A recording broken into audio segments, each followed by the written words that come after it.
Manqobah ke-8, berlaku benar dan jujur adalah pandangan hidup Syekh Abdul Qadir. Diriwayatkan, Syekh Abdul Qadir ditanya oleh seorang ikhwan, apakah pedoman dalam pandangan hidup beramal? Bagiku wajib benar pantang untuk berdusta. Diriwayatkan, pada waktu Syekh menginjak usia muda belia, berusia 18 tahun. Pada suatu hari yaitu hari Arafah bagi kaum muslimin yang naik haji atau sehari sebelum Idul Adha, beliau pergi ke padang rumput menggembalakan seekor unta. Di tengah perjalanan, unta tersebut menoleh ke belakang dan berkata kepada beliau, bahwa bukan beginilah tujuan hidup Syekh dilahirkan ke dunia ini. Peristiwa itu mengejutkan Syekh, dan beliau kembali pulang. Sekembalinya di rumah, beliau naik ke atap rumah, dan dengan mata batinnya beliau melihat majelis yang amat besar di Arafah.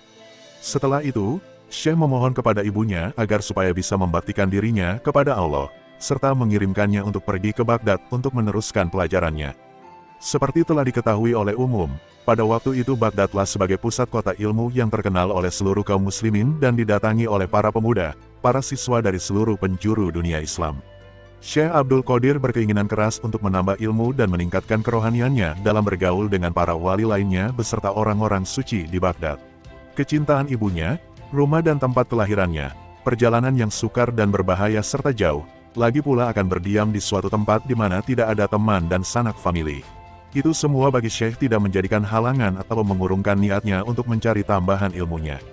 Ketika ibunya mendengar permohonan putranya itu, maka keluarlah air matanya, mengingat dia sudah tua dan suaminya ayah Syekh Abdul Qadir telah lama meninggal dunia.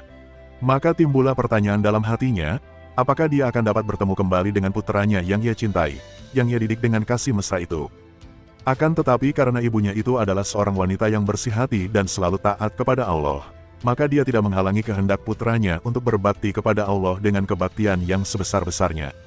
Setelah ibunya menyetujui permohonan tadi dan mengizinkan untuk berangkat ke Baghdad, maka segeralah segala sesuatunya dipersiapkan. Uang bekal 40 keping dinar oleh ibunya dimasukkan ke dalam baju putranya persis di bawah ketiaknya lalu dijahit agar tidak mudah hilang atau dicuri. Uang itu adalah warisan dari almarhum ayahnya, dimaksudkan untuk menghadapi masa-masa sulit. Kemudian Syekh Abdul Qadir menggabungkan diri pada suatu kafilah yang akan berangkat ke Baghdad. Sebelum berpisah, ibunya meminta suatu janji dari putranya agar jangan berdusta dalam segala keadaan bagaimanapun juga, walaupun ibunya telah tahu benar, putranya itu sejak kecil tidak pernah berdusta. Janji itu dipersembahkan kepada ibunya, dan Syekh berjanji untuk senantiasa mencamkan pesan tersebut.